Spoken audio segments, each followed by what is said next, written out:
있습니다. 오늘 여러분과 함께 읽은 우리 본문의 말씀을 중심으로 부활 그 이후 그 마지막 말씀을 여러분과 함께 나누고자 합니다.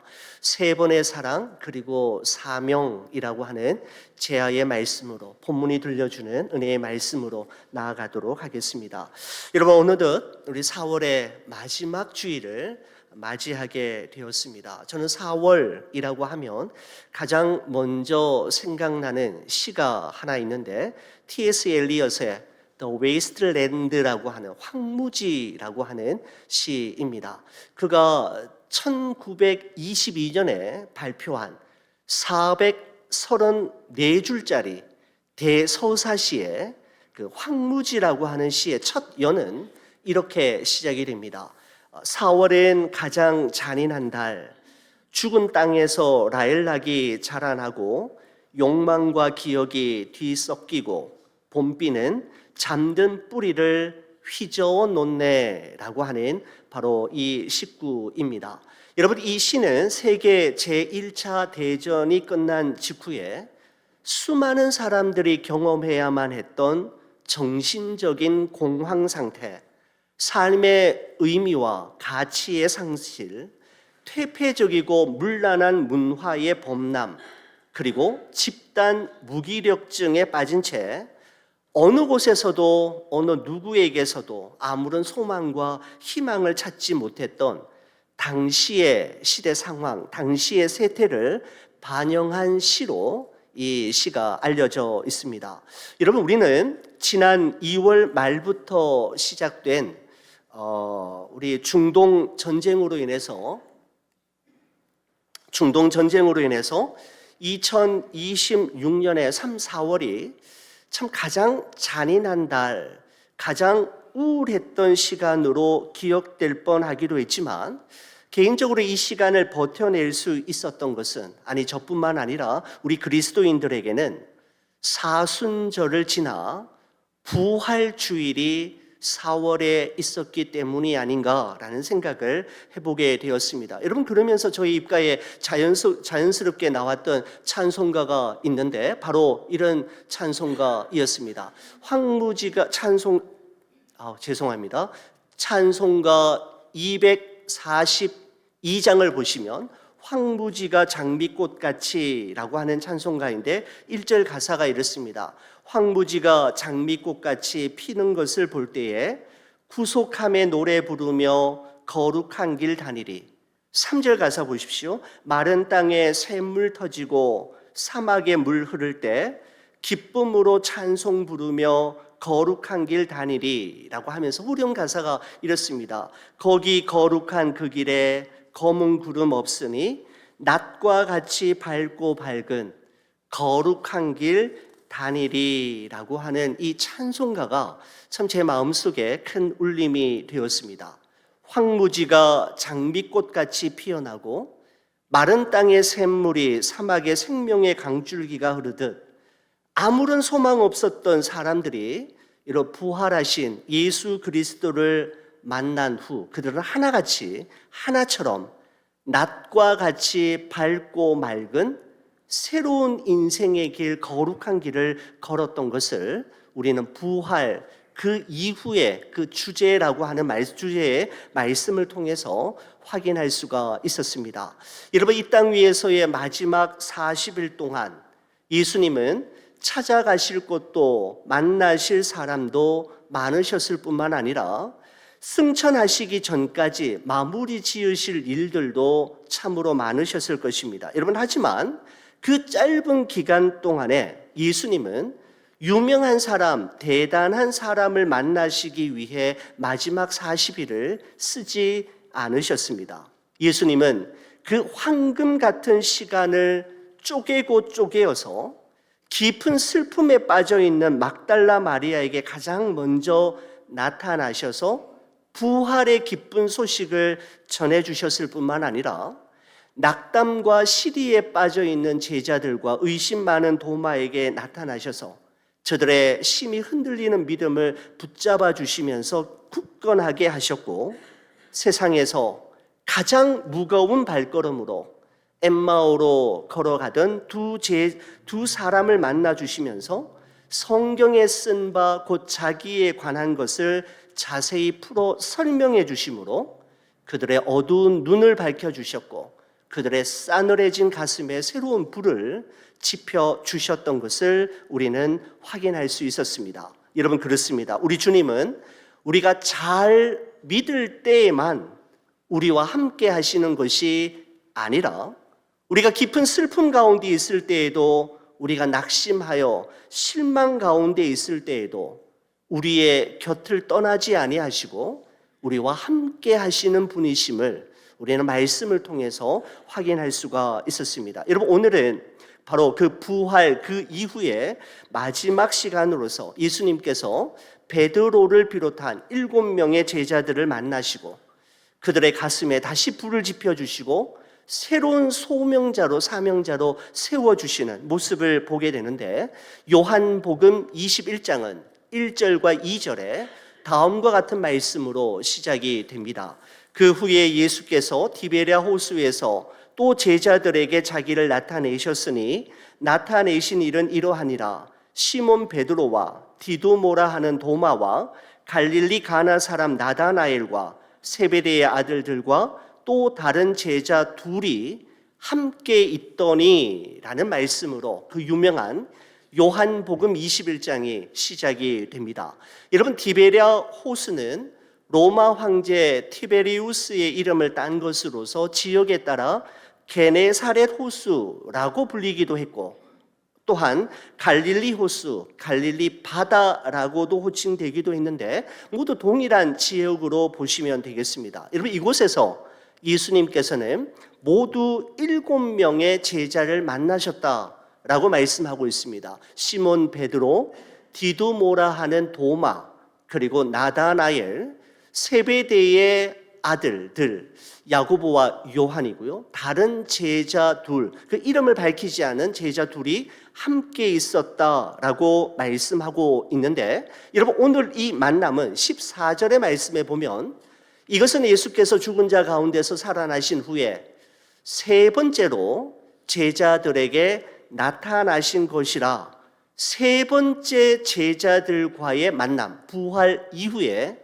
그러한 만남이었음을 요한이 우리에게 말해주고 있습니다. 여러분, 계속해서 3절의 말씀을 보시면 이렇습니다. 시몬 베드로가 나는 물고기 잡으러 가노라 하니 그들이 우리도 함께 가겠다 하고 나가서 배에 올랐으나 그날 밤에 아무것도 잡지 못하였더니 라고 말씀하고 있습니다. 여러분, 저는 이 말씀을 읽을 때마다 걸리는 부분이 있습니다. 의문점이 있습니다. 무엇인가 하면, 여러분, 예수님의 제자들은 이미 2번이나 부활하신 예수님을 만났지 않습니까? 여러분, 도마는 불과 며칠 전에 예수님의 못자국 난 그 손을 보았고 창자국 난 옆구리에 손을 집어넣어 보며 나의 주, 나의 하나님이십니다라는 고백까지 했지 않습니까? 여러분, 그럼에도 불구하고 그들은 마치 부활하신 예수님을 한 번도 본 적도 만난 적도 없었던 사람들처럼 3년 전 그들이 고기 잡던 어부 시절로 되돌아가는 모습을 보기 때문입니다. 예수님은 그들을 사람 낚는 어부로 부르셨지만 그들은 다시 고기 낚는 어부의 자리로 되돌아가고 있기 때문이지요. 여러분, 도대체 무엇이 문제였던 걸까요? 예수님의 부활이 제자의 삶으로 이어지지 못했던 이유는 무엇 때문이었던 걸까요? 여러분, 이 중요한 질문에 대한 대답을 오늘 이 본문의 말씀 속에서 여러분과 함께 찾아보고자 합니다. 말씀 속으로 한 걸음 더 들어가 보도록 하겠습니다.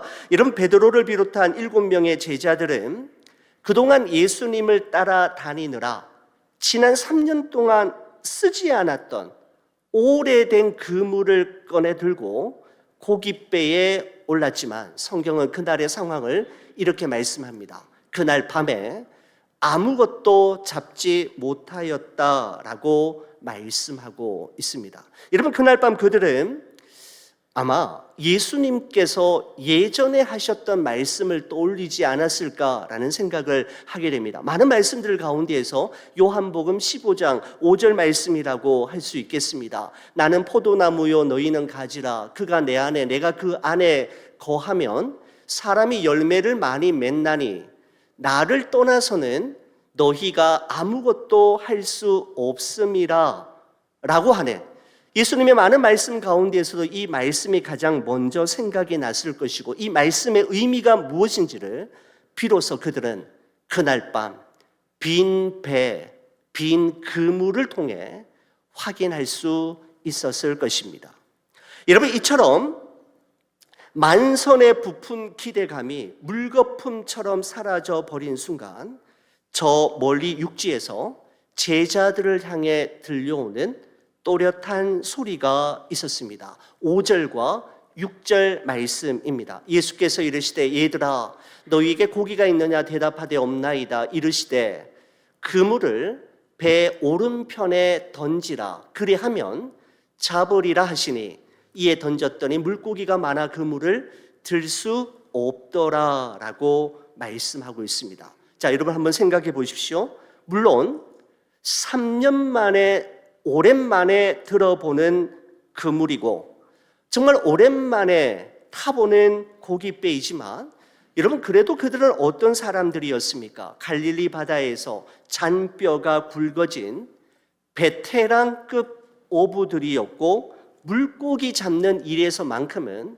그야말로 전문가들이었습니다. 여러분, 그들이 밤새도록 그물을 던질 때 배 오른편으로는 한 번도 그물을 던지지 않았을까요? 여러분, 배 오른편으로만, 배 왼편으로만 그물을 열심히 던지다가 예수님이 말씀하시는 순간 그제서야 정신을 차리고 배 오른편으로 그물을 던졌던 걸까요?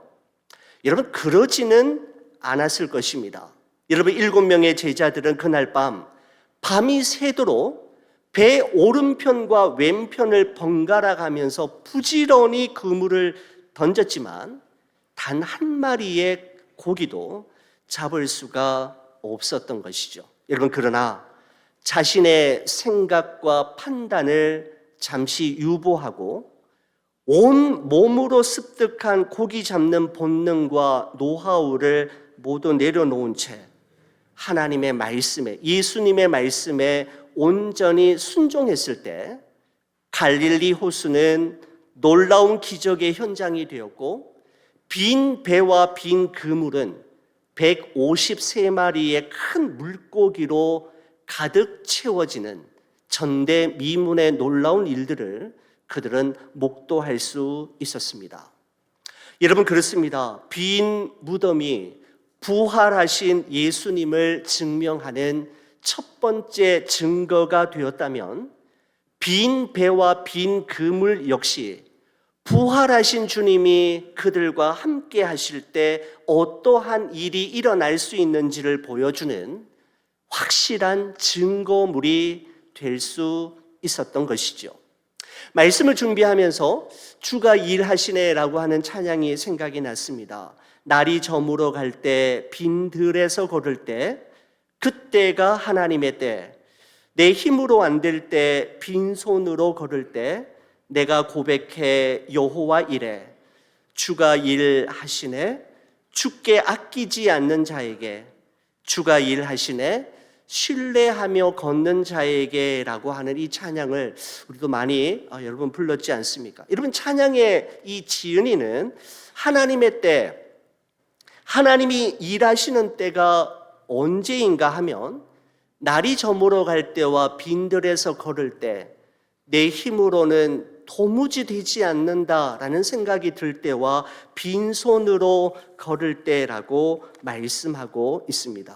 여러분, 이 순간은 우리가 모든 것을 포기하고 절망할 때가 아니라 오히려 하나님의 일하심을 기대하며 하나님의 일하심을 보기 시작하는 때라고 이야기하고 있는 것이죠. 여러분, 이런 말이 있습니다. 인간의 절망은 하나님의 기회이고 인간의 끝은 하나님의 시작이다.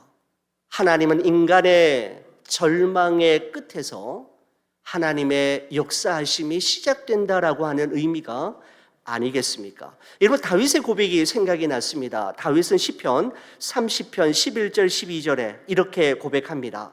주께서 나의 슬픔이 변하여 내게 춤이 되게 하시며 나의 베옷을 벗기고 기쁨으로 띠띠우셨나이다. 이는 내가 잠잠하지 아니하고 내 영광으로 주를 찬송하게 하심이니 여호와 나의 하나님이여 내가 주께 영원히 감사하리이다. 라는 다윗의 고백이 생각이 나는데, 여러분 이 고백을 세번역 성경으로 보시면 여러분 이렇게 표현하고 있습니다. 주님께서는 내 통곡을 기쁨의 춤으로 바꾸어 주셨습니다.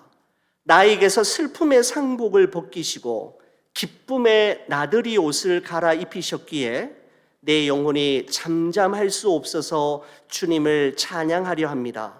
주 나의 하나님, 내가 영원토록 주님께 감사드리렵니다 라고 표현하고 있습니다.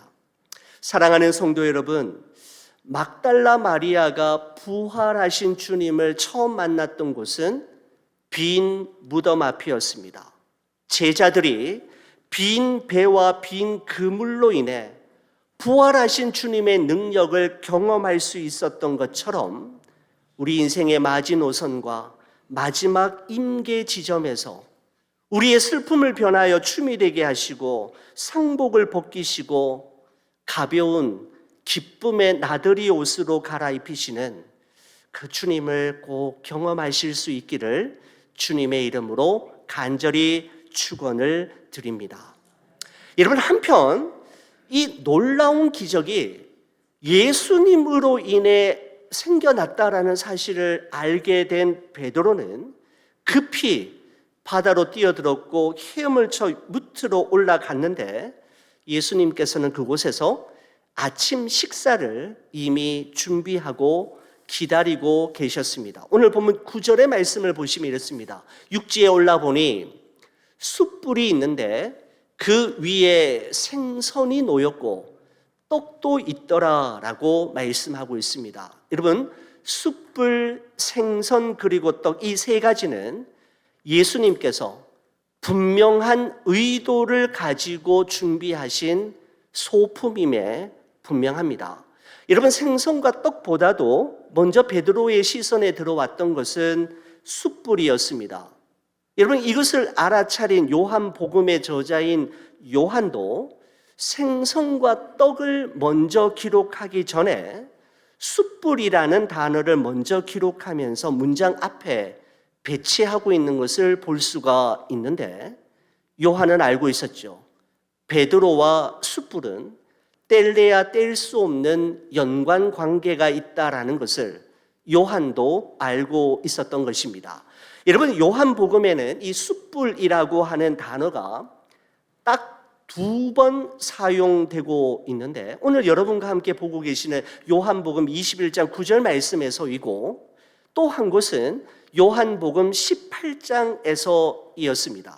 예수님께서 재판을 받기 위해 대제사장의 뜰 안으로 들어가실 때에 멀찍이서 예수님의 뒤를 따르던 베드로는 그 대제사장의 뜰 안에 피어져 있는 숯불 곁으로 이동을 했던 것이죠.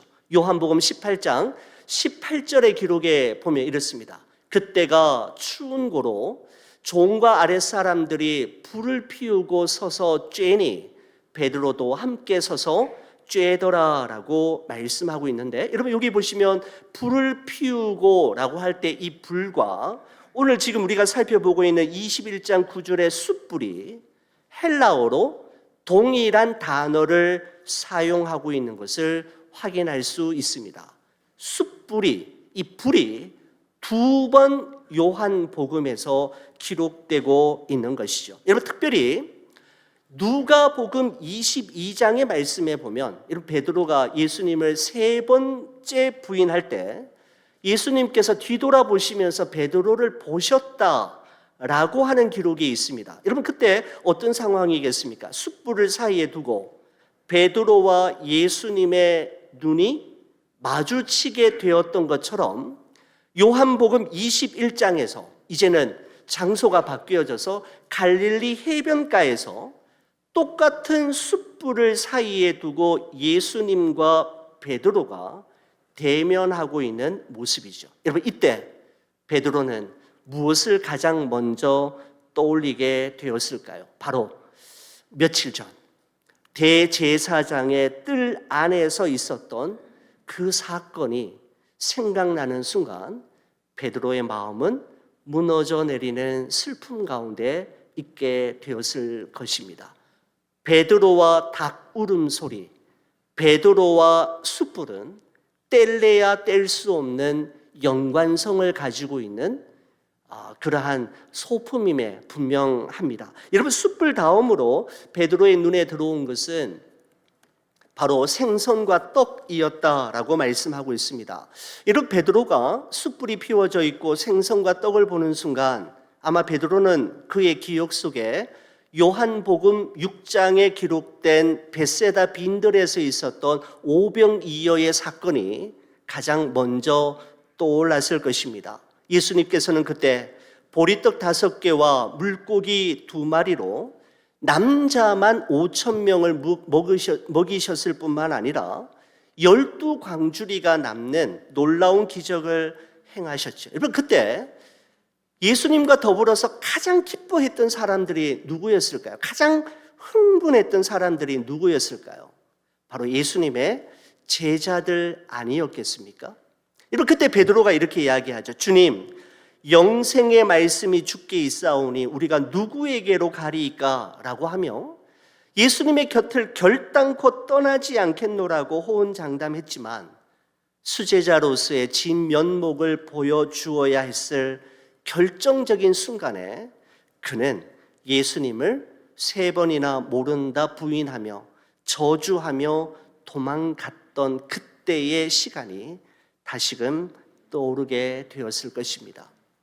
여러분, 숯불 그리고 생선과 떡, 이 3가지는 예수님께서 베드로에게 분명한 메시지를 주시기 위해 친히 준비하셨던 소품들이라고 말씀드릴 수 있는 것이죠. 저는 이 장면을 묵상하면서 요나 선지자가 생각이 났습니다. 여러분, 요나서 4장의 말씀에 보면 이런 말씀이 있죠. 하나님 여호와께서 박넝쿨을 예비하사, 7절에 하나님이 벌레를 예비하사, 8절에 해가 뜰 때에 하나님이 뜨거운 동풍을 예비하셨다라고 말씀하고 있습니다.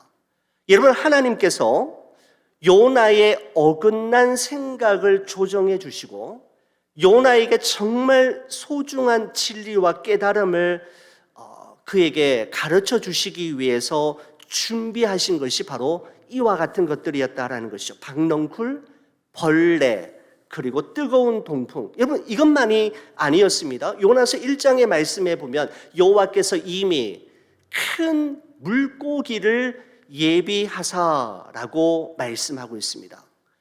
니느웨로 가라는 하나님의 명령을 저버리고 여호와의 얼굴 낯을 피하여 다시스로 가는 지중해 바다 위에서 만난 큰 바람과 큰 파도는 어떻게 생각하십니까? 그 또한 하나님께서 예비하셨던 것이죠.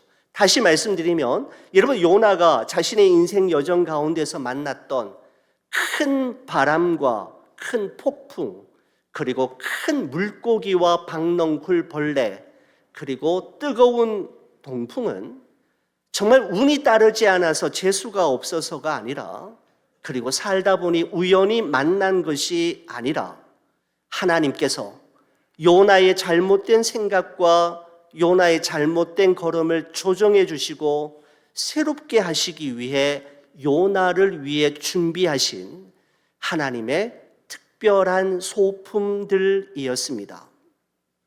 여러분, 우리 인생을 퍼즐 조각을 맞추는 것에 많이 비유하지 않습니까?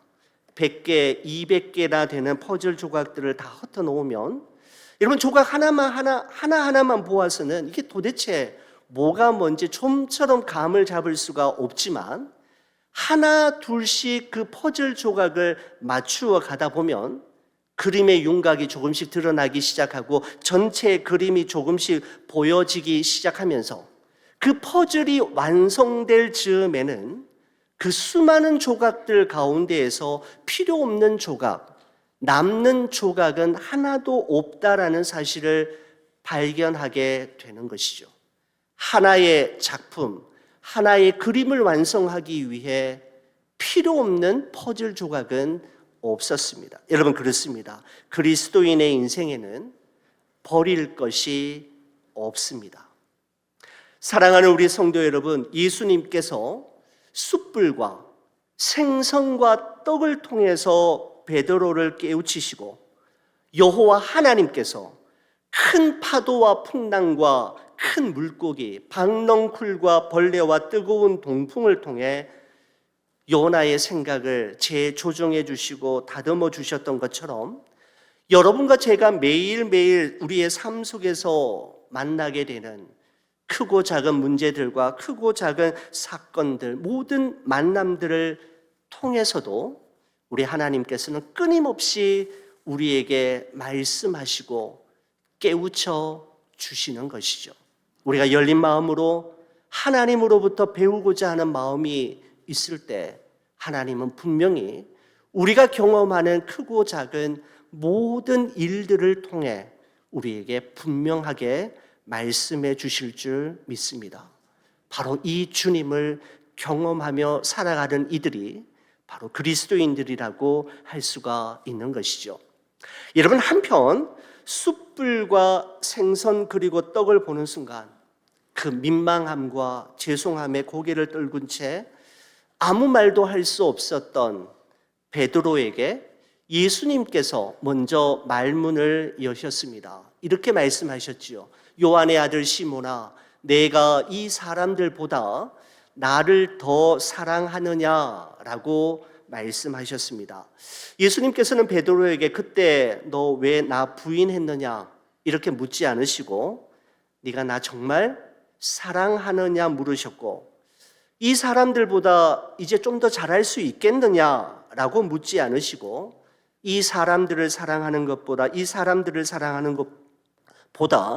나를 더 사랑할 수 있겠느냐라고 물으셨습니다.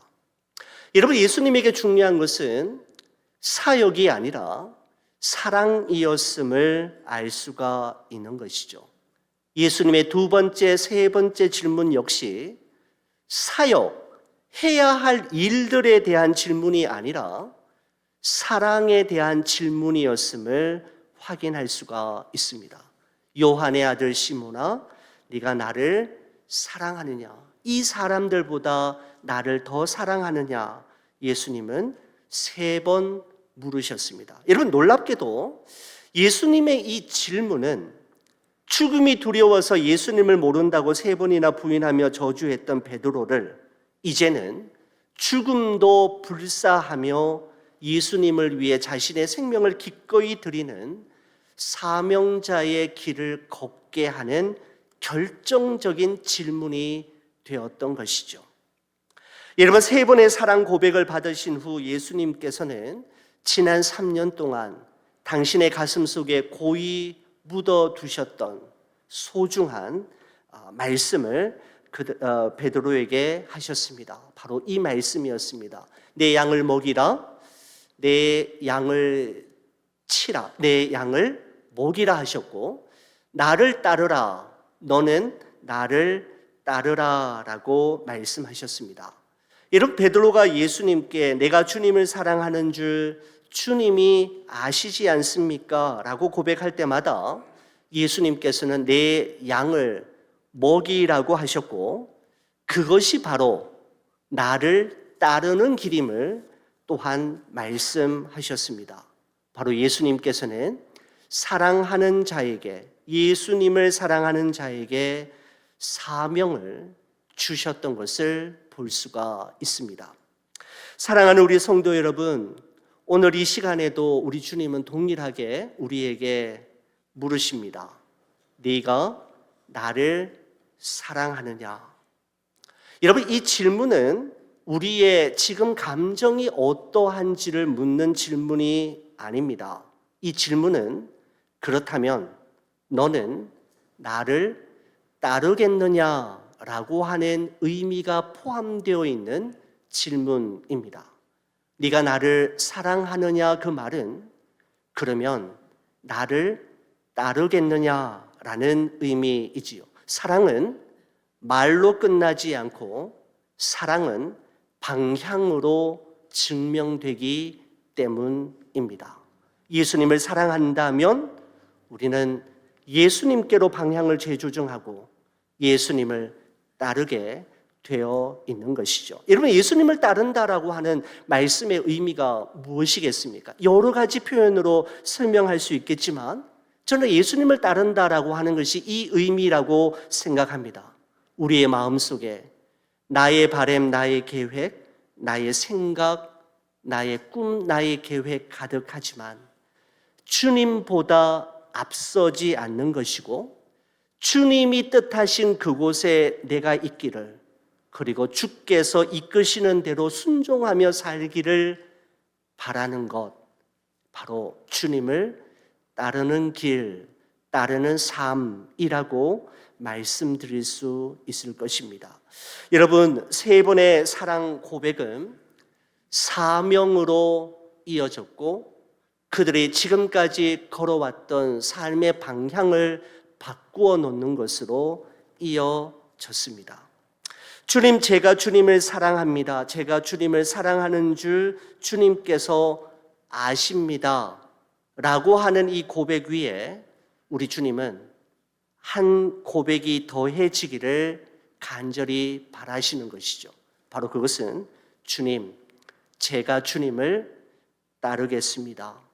주님이 뜻하신 그곳에 제가 있겠습니다. 라는 고백이 더해질 때, 그 결단이 함께 할 때 내가 주님을 사랑합니다. 내가 주님을 사랑하는 줄 주께서 아시지 않습니까? 라고 하는 이 고백에 진정성이 빛을 발하게 되는 것이죠. 여러분, 부활의 달, 우리 4월을 우리 한 달 동안 우리가 보내면서 부활 그 이후에 예수님께서 행하셨던 일들과 예수님께서 만났던 사람들이 어떻게 변화되었는지를 우리가 함께 살펴보면서 주님, 제가 주님을 사랑합니다 라고 하는 고백 위에 주님, 그러므로 제가 주님을 따르겠습니다. 주님이 원하시는 그곳에 여기에 내가 있겠습니다 라고 하는 결단이 덧붙여짐으로 여러분의 고백이 더욱더 진정성을 바라는 그러한 진실한 고백이 되어지기를 주의 이름으로 간절히 축원을 드립니다. 기도하시겠습니다. 하나님 아버지, 감사합니다.